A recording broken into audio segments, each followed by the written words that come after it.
Welcome to MCX Trend Analysis. இந்த video ப்ரெசன்டேஷன்ல gold மார்க்கெட்டோட trend என்ன எப்படி இருக்கு அப்படினு பார்க்கலாம். அதுக்கு முன்னாடி நேத்து மார்க்கெட் என்னென்ன பெர்ஃபார்மன்ஸ் பண்ணிருக்குன்னு பார்த்துருவோம். நம்ம நேத்தே அனலைஸ் பண்ணி சொல்லிருந்தா மார்க்கெட் ஒரு சைடுவேஸ் மூவ்மெண்ட் கொடுக்க போகுது அப்படின்ட்டு அந்த சைடுவேஸ் மூவ்மெண்ட்டுக்கு ஒரு சப்போர்ட் அண்ட் ரெசிஸ்டன்ஸ் வேல்யூன்னு சொல்லியிருந்தோம். ஸோ நாம் அனலைஸ் பண்ணபடியே நம்ம சப்போர்ட் அண்ட் ரெசிஸ்டன்ஸுக்கு இடையில தான் மார்க்கெட் ஒரு சைடுவேஸ் மூவ்மெண்ட்டை கொடுத்துட்ருக்கு. அந்த வீடியோ பார்க்கணும் அப்படின்னா அந்த வீடியோக்கு மேலே ஒரு லிங்க் கொடுக்குறேன். அந்த லிங்கை கிளிக் பண்ணி செக் பண்ணி பார்த்துக்குங்க.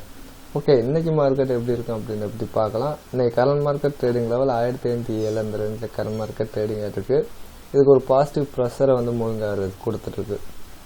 Next one stochastic overbought ஆகிட்டு இருக்கனால அது ஒரு நெகட்டிவ் சிக்னலை கொடுத்துட்ருக்கு. ஸோ மூவிங் ஆகிறது ஒரு பாசிட்டிவ் சிக்னலையும் ஸ்டொக்காஸ்டிக் ஒரு நெகட்டிவ் சிக்னலையும் கொடுத்துட்ருக்கனால இன்றைக்கி மார்க்கெட் ஒரு சைட்வேஸ் மூவ்மெண்ட்டை தான் கொடுக்க வாய்ப்பு இருக்குது. அந்த சைட்வேஸ் மூவ்மெண்ட்டுக்கு ஒரு சப்போர்ட் அண்ட் ரெசிஸ்டன்ஸ் வேல்யூவா சப்போர்ட் வேல்யூ 1499, ரெசிஸ்டன்ஸ் வேல்யூ 1522 இருக்க வாய்ப்பு இருக்குது. இதோட எக்ஸ்பெக்டேஷன் ட்ரேடிங் ரேஞ்ச் எதுக்குள்ளே இருக்கும் அப்படின்னு பார்க்க போனால் 1499 அந்த ரேஞ்சிலேருந்து 1522 அந்த ரேஞ்சுக்குள்ளே தான் இதோட எக்ஸ்பெக்டேஷன் ட்ரேடிங் இருக்கும்.